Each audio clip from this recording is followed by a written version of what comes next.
I love them grits. Guns raised in the South, you see them after the club at the Waffle House. I love them grits. Guns raised in the South, think it's fuck and they quick to run their mouth. I love them grits, grits, grits, grits, grits, grits. I love them grits, grits, grits, grits, grits. Hi, how y'all doing? Welcome back to my channel, and this is the review for the second episode of, what's the name of the show, Noni? Yes, You, Me, and My Ex. Now, last night episode, baby, it was a whole lot of, and, pass my notes, man.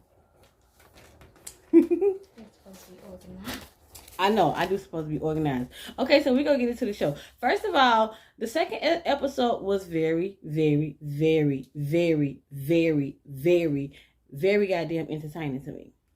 It was a whole lot of going on up in there. And baby, I was here for it. I watched my review from last week and I was like, I left out a lot of stuff. But this week, I took a lot more notes and I'm going to get deep into the situations and the scenarios. Okay, y'all, so let's go. Okay, so we start off with the baby mama boyfriend and his girlfriend and his two wives that he want to put up in his house together, because Jerry cannot convince me that he's not trying to trick these women into a polygamous relationship.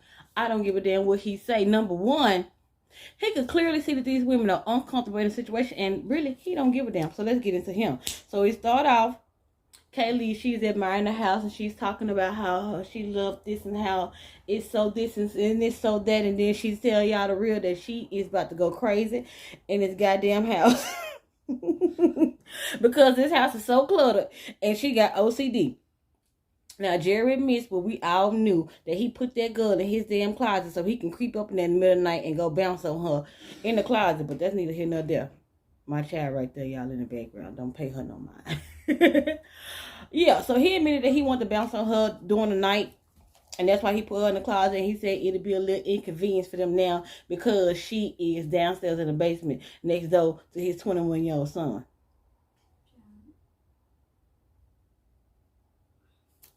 Okay, moving on. So they in the room discussing this, talking or whatever, and Jessica walk her cock blocking ass up in there. Yes, I said that she's a damn cock blocker. She know that her and that man, this is my opinion, this is my channel, and I could be wrong, but this is my opinion, I'm gonna say it. She know that her and that man was goosey, and something happened between them, and he told her, I'm about to bring this little young thing up in here, and I'm gonna still goose you, and I'm gonna see what is going with her, and you can't do you don't have a choice but to accept this because I pay all the bills, and this is my house. And I don't give a damn about you nurse me back to health. This is my shit. And I was fucking with her before all this stuff even happened. So technically, you gotta deal with it. Okay, I lost track of where I was. No, I'm gonna have to edit you out. Yeah. Oh yeah, so she discussing that she's making breakfast for the boys, and Kayla V was like, I can make eggs. And you know what, Kayla V, I gotta say this to her, shout her out. You look real cute without that makeup.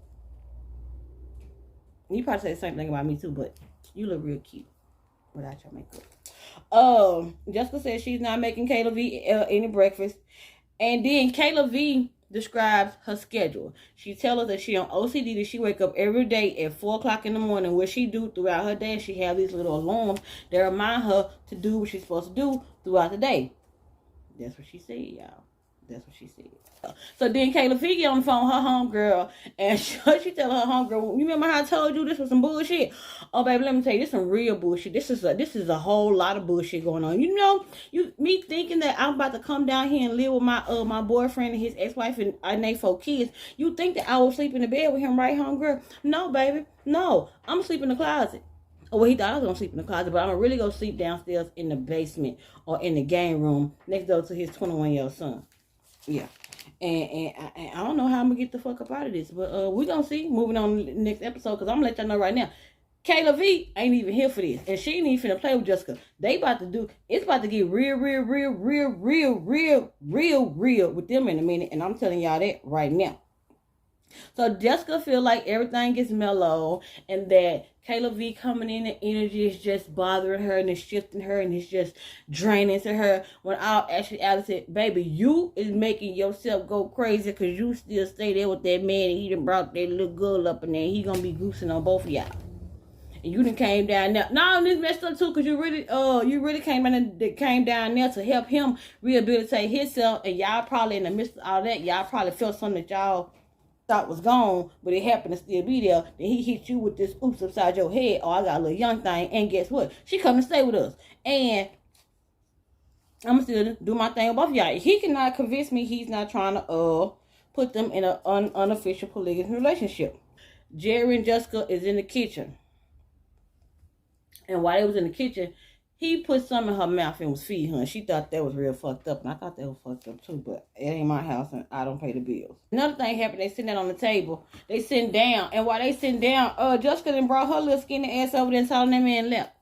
And somebody she used to sit on his lap while they eat breakfast. And Kayla V checked her ass. Bless you, baby.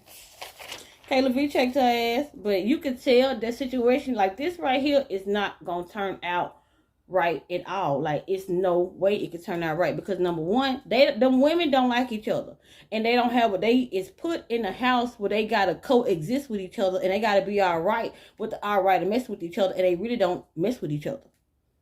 Moving on.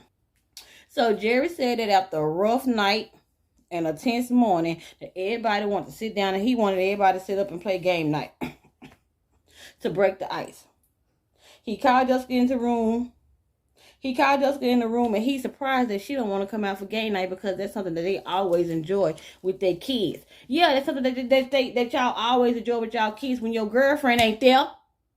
He really act like these women supposed to be okay with this, but at the same time, they probably told him that they will be okay with this, and he going by what the hell they say, not knowing that we be lying, and we really don't mean that shit, but he don't know how to read the room. Anyway, so he called in the room, like he said, she's surprised he don't want to play with the kids because they do it on the regular. Okay, so Jessica says she's not coming downstairs, and she slammed the damn door in his house. But I don't pay no bills there, so and that's how I know that they're messing around, because she slammed that door and he ain't say nothing. He know what he doing. I don't care what nobody say. He know what he doing. She says she's not coming down, and she slammed the door and says it's a toxic energy drain to having her around, and she says she'll come down, but she's not socializing, acting like a damn child. But he got her spoiled. Anyway, so Jessica said that she don't like to be forced to socialize, and that if he wanted to date her, he can date her, but everybody up under the house ain't gotta date her, but everybody up under the house gotta deal with her if he paying the bills. So moving right along. So she come down, and Kay asked her. Kay asked Jessica how she felt about the situation, and she let her know that she wanted a bond, basically she wanted to build a bond with Jerry, and that it was a possibility that she probably wanted to form a bond with Jessica if Jessica was open to it. Jessica said, let me see what she said. Now, she didn't tell Kayla V this. Jessica said that her main focus was on the kids, but in the confessional, she said something different. She said that she didn't want to bond with her, and if she wanted to build a bond with Jerry, then she should build one with him and not Jessica. And see, let me tell y'all how this finna be messed up. Because during that conversation, Kayla V kind of gave her like a little opening, a little innuendo to say like, all right. Basically, to me, in my opinion, because I know the language that she was speaking, but I also know the language that Jessica was not reading into. So Jessica didn't catch what she was saying. But this is how Kayla V feels. She probably feel like I extended an olive branch to you to let you know, like, I'm okay, you okay, we can be okay with this. Like, I understand it could be a little uncomfortable, but let's try to coexist in the same area, living spaces. That's what she was trying to say, in my opinion. But, oh girl, didn't take it like that. But it ain't really how that's how I wish she meant, but that ain't how I think y'all know what I mean if y'all seen it. But anyway, moving along. This finna be some problems for them. And I'm gonna let y'all know why. Because it's no way this could be right. It's no way that this is gonna turn out okay. And that's because It's two women up in there goosing on the same man that don't like each other. And if he want a polygamous relationship, or for what I've seen on Seeking Sister Wives, the sister wives like each other. So you can't bring me a sister wife if I don't like the bitch. And these women really have nothing in common. One of them is older. I'm not going to say old because she's an older woman. And one of them is a young tenderoni. He want his cake and he want to eat it too. And that's just point blank in the period.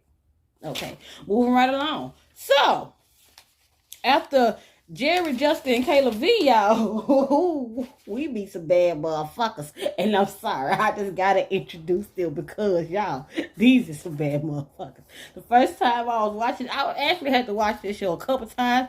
I took notes, I listened to it in the background because I had to keep up with these motherfuckers right here. I had to keep up with them. Okay, we're gonna start out with Hot Girl April. Yes, her name is Hot Girl April. That's what I'm gonna call her. That's her name, baby.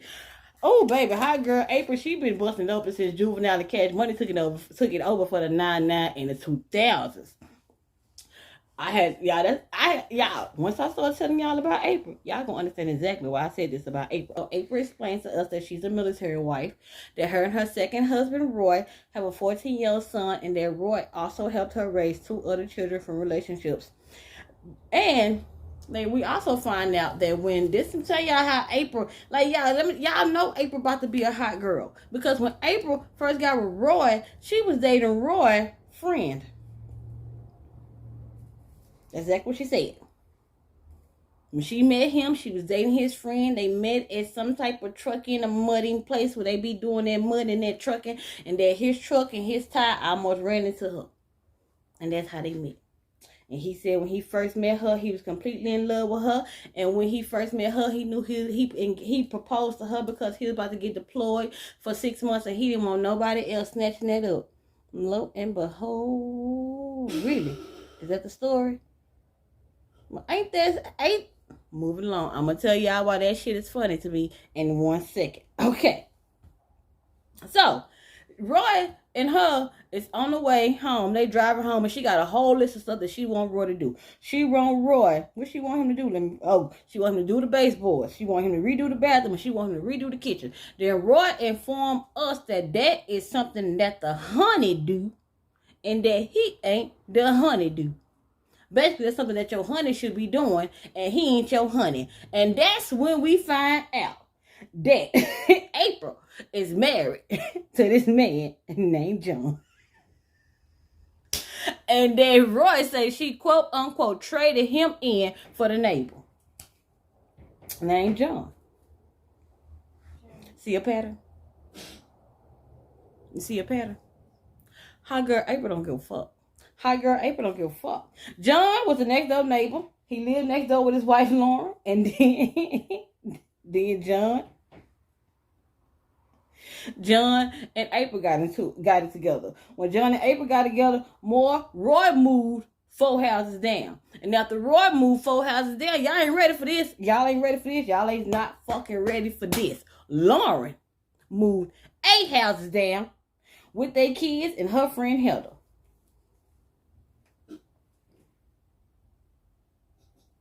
I can't make this shit up. So, y'all, pause. This is what happened. You met her. She was messing with your partner. Okay? You snatched her up because you didn't want nobody else to get her while you went away to the military. Okay? And y'all know I'm putting air quotes up there. Then, y'all get together. And while you gone. Oh, yeah, I forgot. I paused. Oh. Damn. I left that out. I'm going to have to. I got to put it in here. Okay, so backing up. So this is how April got with John. Roy went to Japan. When he went to Japan, she didn't want to go to Japan with him because she said that was going to be the 3rd high school that their kids was going to be in 3 years, which is, to me, the same damn thing they be doing. They seem like to me they switch schools every other fucking year. If they switch schools 3 years and 3 years, what's gonna kill with the 4th one? But anyway, that ain't my business. I think she really wants to stay home so she can get her some United States peen because Japanese peen ain't known like United States peen. Yeah. Hush girl. She's a grown ass child. Anyway, so I think that's why she wanted to stay home with them. I think that's why she did not want to go to Japan. Oh, this review is all out of whack, but I'm gonna put it together some way. Y'all gonna follow me because y'all seen the show and y'all gonna know what I know. Okay. Oh yeah, and so after they divorced, 6 months. After they divorced, John moved in the house that April shared with Roy. Yeah, and technically, Roy and April still own the house. They also share 2 bank accounts. And while they in the confessional, Roy is around April. And then April is sitting next to John, and they hand in hand, like holding hands like this. But their body language is really off because there's space in between both of them. Yeah. And Lauren is sitting there. Lauren is John's ex-wife, and she's sitting there like she totally over this shit. But we're gonna talk about Lauren in a minute, because Lauren, I got my eye on you, Lauren. Lauren here for all this fuck shit. This is payback for the pussy shit he put her through. I'm telling you right now, baby. Lauren is getting the last laugh, and that's why she's around for this bullshit. Because she want to see this shit, because you played her, because you fucked that girl next door. And not only did you fuck her, you married her and moved next door. I'm with you, Lauren. I'm with you. Lauren gonna be the one. So anyway, they pull up and Lauren is inside. Damn, I done said all this and we ain't even got to the point where they made it to the house. God damn. Okay, so they pull up to the house and Lauren is inside the house with John, reading the kids. As soon as they pull up, one of them men said they need a drink.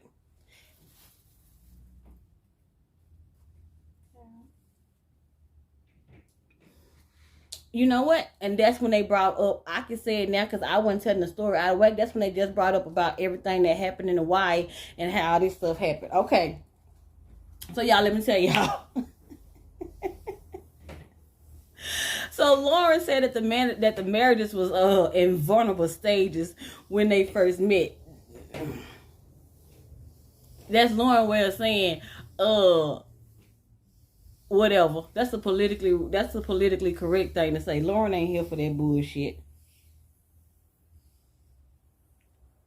John said he didn't know how. Oh yeah, this what happened. Lauren said that marriages were in vulnerable state when John and April got together. And then John said he don't know how it happened. And April said you jumped the fist. So this what happened. One day, John mowed April yard. And when he mowed April yard, he knocked on the door. I told you it's a lot with these motherfuckers. He knocked on April door and told April, I just mowed your yard. I mowed your shit. So April was like, I appreciate that. I appreciate that. I appreciate you for cutting my yard while my man over there in Japan making us money and providing for me and his family and sending the money back over here. I appreciate you mowing my yard, though. And, you want something to eat? Because I cooked. They got the rapping, and that's how it happened. It was the worst day of Roy's motherfucking life. So they sit on the couch, and she was saying, so that's what April started giving John her husband, her motherfucking husband, the big ups. It was like, my husband was there, when he wasn't. He was there for me, this, and that. And Roy was like, yeah, he's an excellent lawnmower. Like, these motherfuckers right here is crazy. These the ones to watch. I thought Jimmy and Lisa was gonna be the one. No. These motherfuckers right here. So then, after this, April and Roy go on a date. So they feel like they still together, except it ain't sexual.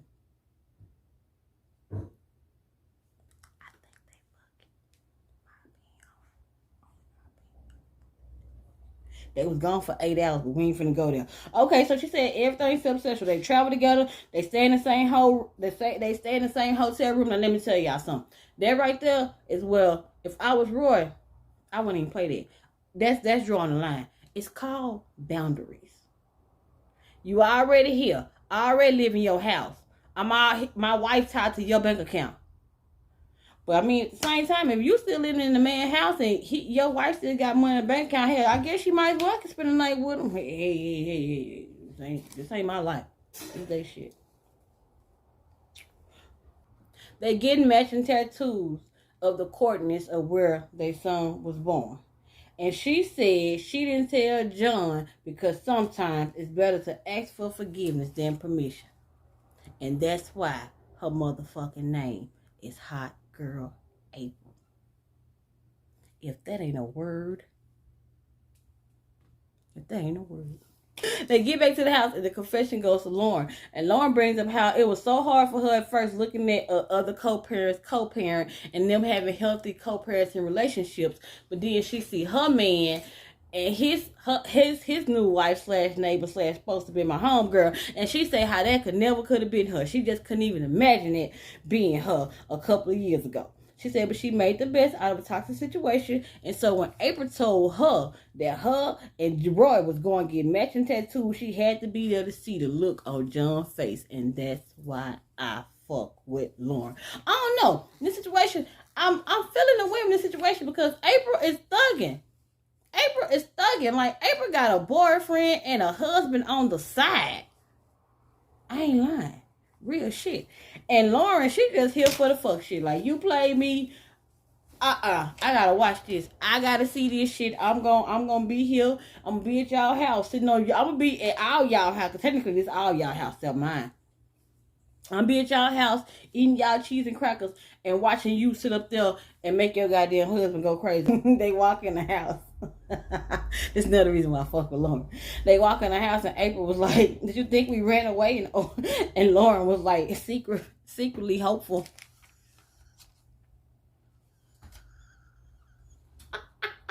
Secretly hopeful? Y'all, Lauren don't give a fuck. And April don't give a fuck. And that's why I fuck with these bitches, because they don't give a fuck. They was gone for 8 hours. And they tell them that they says, hold on, tell him. Oh, so they tell him that they went out and go get tattoos. And he said he was okay with it. He just needed a heads up. No, y'all. No, he was not okay with it. Y'all could tell that boy was pissed. And pause. I forgot to say this. Them motherfuckers look alike. Roy and John look alike. When they first put their head in the camera at the same time, I was like, them motherfuckers look alike. They look alike, y'all.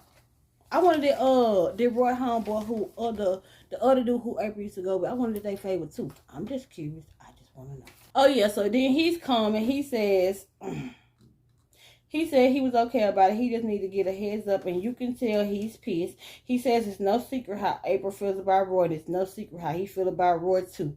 And Lauren say, damn, savage. Then they all agreed that they needed a drink. And he says he appreciate the apology, but the relationship between her and what's the boy name?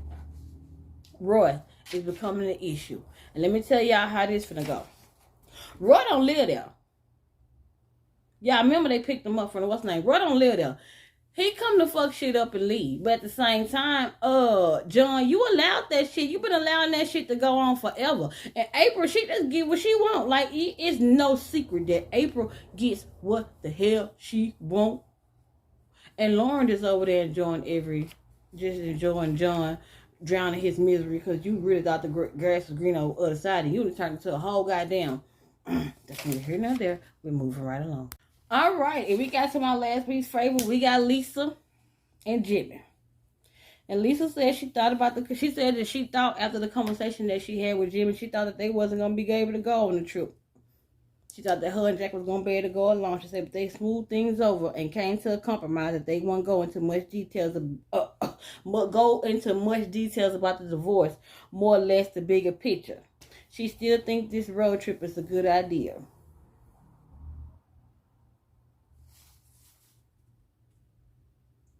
Moving right along. She invited some of their friends over. She invited Brian. Okay, so Brian said that their relationship is very interesting. He said because Jack is an even keel and Lisa is very high energy. And then Lisa also invited her BFF over, Eileen. Eileen and Lisa been BFF for 30 years. Eileen said she was there for the dating of Jimmy. She was there for the breakup. She says that Lisa says she forgive him, but she's still carrying it around. Tell them about the road trip, and Eileen and Brian are shocked. She says, what? Like, what the fuck? And then she look at Jack and say, and you said yes? Y'all, let me tell y'all, Eileen, She know. She know what we know, and we know what she know. And she knows this some bullshit. And this let me know, like, these people on this show, like, they really mess with each other, but they really don't mess with each other like that. Like, Wendy got to put up with Lisa, but Wendy got to put up with Lisa like we think Wendy got to put up with Lisa, not like all the time, because, like they said, they only be together. Like, Jimmy messed with Wendy, that's his wife. Then Jimmy messed with Lisa, but he really don't have them in the same vicinities really so often. You can tell by them, because this trip. And another thing, last episode, girl, Wendy was sitting up there when Jimmy and Lisa was arguing, baby. Wendy was sitting up there with her goddamn glass of wine, not giving a damn. Then I look over there, and Lisa had her goddamn wine too. So let me tell y'all something. Let me know right now, baby. Jimmy is a firecracker, and if bitches need wine to deal with him. Yes, I said it. So Eileen thinks that this trip is bullshit. She thinks it's gonna be a train wreck. And Brian asks, "Do you want to get back with him?" And she says it's a way for them to get to know each other.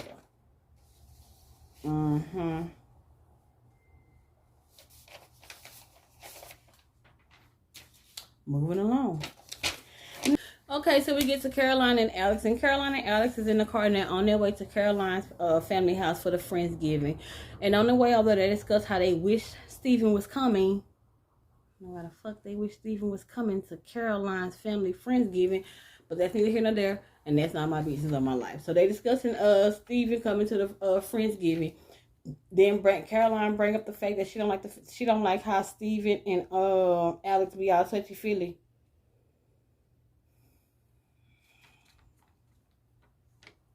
Yeah.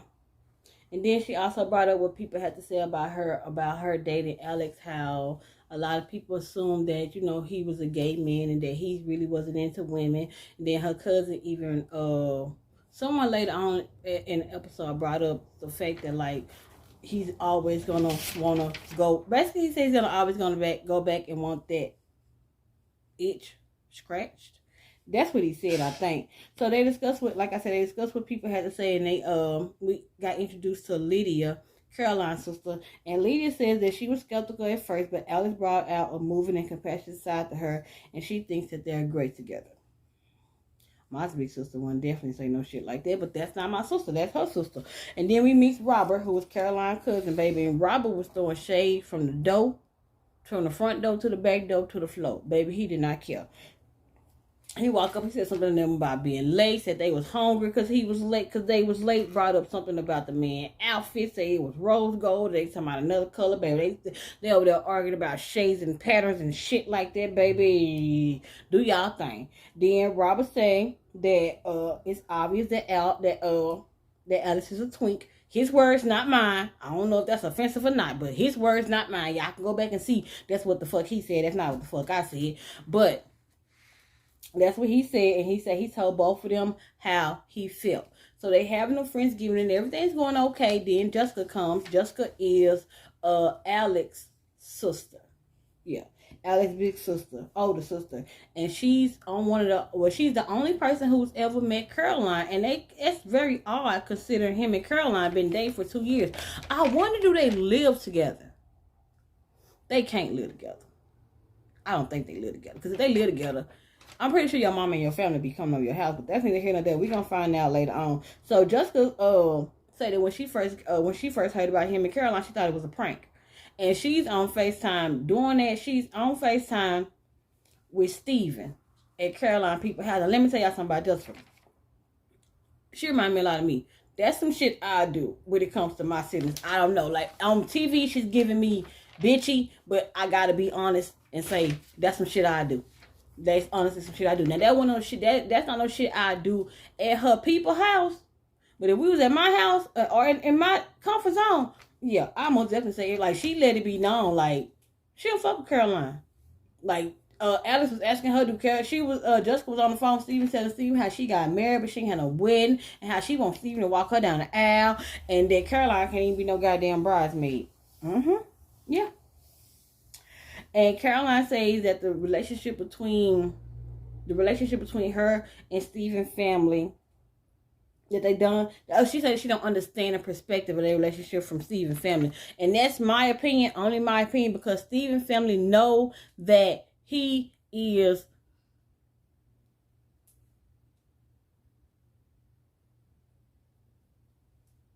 his family assumed that he's gay. And his family assumed by him being gay that he don't want no, in they term, fish. And then they also see, by my opinion too, just gay men like women of a more like beauty statuesque, and like gay men like pretty women. And she's not an ugly girl, but to me, she don't fit the standard that they would probably think would be the standard for him. My opinion. Then Alex is talking to his sister and then his friend, and the sister say that she still like the imitation catfish, which was she was talking about. She was talking about Caroline, and Alex said that the families are more upset about the breakup with him and Steven than him and Steven was. And then he said that he tell them that he's thinking about proposing to Caroline. They say that they know he gay, and his friend practically say that he will always want that itch. He starts to cry because he says that he really know that she loved him for him. And I think that made me realize that's why he really loved her. Like, my opinion, he don't love like the sexual aspect of her. He love like the being of her, because he know that she loves him. That's my opinion. And that she loved him despite him being a hot ass mess. My opinion, or that was his words. And then he admits that he never actually broke up with Steven, and says he literally just stopped talking to him and had him on block. He says he get real emotional talking about him because the verbal abuse that he suffered and how it made him feel, and how he never wanted anyone to feel that way. He gets really emotional and he walks off. Now, what I got from that is kind of what I just said earlier. Like, I feel like when he first met Caroline, like, she was just a really, really, really, really, really, really, really good friend to him. And then I think he probably thought about messing with her. And then I think Steven was just doing the most at the moment, to where she was there when nobody else wasn't. And it was kind of like emotional for him. And I think that's why he kind of like got with her. And then, of course, you get with her, you gotta smash her. But he never really broke up with Steven. And to me, it's unfair to all of them. And I can't say that he's like leading her on or something like that, because she got fucking eyes. She can fucking see. But I think it's unfortunate because like him and Steven really love each other, but he knows Steven a hoe. And so I think he keep her there as kind of like the little safety net, because he know that she love him and she won't hurt him. And he also know that he don't want her to feel none of the hurt that he has felt, because he didn't like it. Yeah. But that was you, me, and my ex. And next week we meet. Hold on, wait a minute. I don't want to get confused, but we meet the man. He married to this woman, but then he got an ex-wife, and she married to another woman, and then he got his sperm and his ex-wife, new wife. Yeah, I think that's how it go. So, hey, thank y'all for coming back. If you're new and you like what you see here, please like, comment, and subscribe. And I'll see y'all guys next week. See you later.